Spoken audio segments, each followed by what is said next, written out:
Baiklah, terima kasih rakan tugas di studio. Saya kini berada di Pekan Nanas Pontian bagi mengetahui dengan lebih lanjut berkenaan perkembangan pematuhan masyarakat semasa Perintah Kawalan Pergerakan PKP di daerah ini.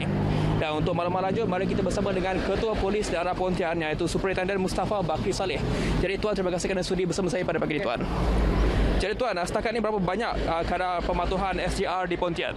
Daripada mulanya PKP daripada 13 hingga semalam daripada di daerah Pontian ni kita dapati pematuhan 98% daripada masyarakat di daerah Pontian ni mematuhi SOP yang telah dikeluarkan oleh MKN dah. Semua ada untuk ada nak merentah daerah dan sebagainya.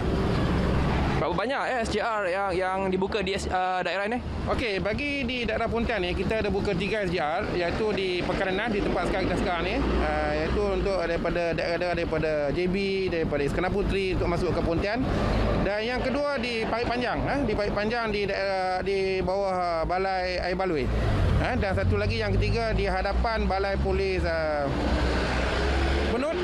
Itu dia untuk dari antara jalan Johor Bahru ke Batu Pahat. Ada 3 SGR lah yang dibukakan untuk kita memastikan supaya masyarakat yang hendak masuk ke Pontian ni atau keluar mematuhi SOP yang telah ditetapkan oleh KMN dengan membukakan surat-surat ataupun permit yang berkaitan dengan untuk menentang daerah. Itu yang kita letakkan lah. Dia melibatkan berapa banyak anggota dan pegawai yang ditugaskan? Okey, bagi 3 SGR ni di daerah Pontian ni seramai 65 orang, iaitu 4 pegawai, 45 APR dan juga 16 anggota rela untuk bantu kita, termasuk 2 daripada PBR, Polis Simpanan, pasukan Polis Simpanan untuk bantu kita untuk melaksanakan 3 SGR di daerah Pontian.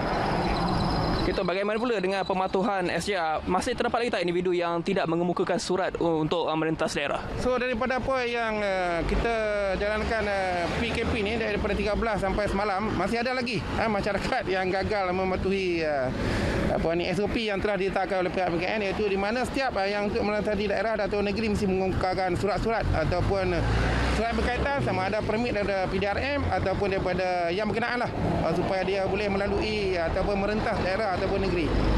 Antara alasan-alasan yang dikemukakan? Bagi yang gagal ni ada alasan ni bagi untuk ziarah kawan ataupun nak minum dan sebagainya. Tapi kita nasihatkan supaya dia pusing balik lah, balik ke tempat dia ini mesti mematuhi arahan-arahan ataupun SOP yang telah ditetapkan oleh pihak MKN. Okey, Tuan, bagaimana pula dengan kadar pematuhan SOP di kalangan masyarakat? So far ni sekat di daerah Pontian kita dapati masyarakat telah memahami dan mematuhi sepenuhnya SOP yang telah ditetapkan. So di mana kita bagi pihak IPD Pontian kita menyediakan task force untuk memantau dan memastikan supaya semua masyarakat mematuhi SOP yang telah ditetapkan oleh pihak MKN dan juga KKM. Dan kita dapati bukan setakat task force, kita juga bersama dengan agensi-agensi yang penguasa yang lain, PBT dan sebagainya, supaya sentiasa memastikanlah SOP ini dipatuhi oleh semua masyarakat di Pontian. Tuan, berapa banyak kompaun telah dikeluarkan sepanjang tempoh PKP ni? So, bagi daerah Pontian ni setakat 13 hingga semalam, 18 bulan, kita telah mengeluarkan 32 kompaun ke atas individu yang gagal atau mematuhi SOP yang telah ditetapkan oleh MKN. So, kita keluarkan 32 lah ke atas individu-individu yang terlibat. Okey Tuan, nasihat Tuan kepada orang ramai semasa Perintah Kawalan Pergerakan ni? So bagi kita lah, saya menasihatkan masyarakat di Pontian lah supaya sentiasa lah mematuhi SOP yang telah ditetapkan oleh pihak MKN ataupun KKM, supaya kita dapat memastikan rantaian COVID-19 dapat diputuskan. So kita nasihatkan supaya bila nak keluar ataupun nak pergi ke suatu tempat, yang perlu saja, atau mendapatkan sebenarnya yang telah diputuskan oleh MKN untuk perubatan, kecemasan dan sebagainya. Kalau tidak ada apa-apa masalah, kepada kita duduklah di rumah masing-masing supaya kita dapat memastikan rantaian COVID-19 dapat diputuskan dan juga mematuhi segala arahan yang telah diputuskan oleh pihak MKN dan sebagainya.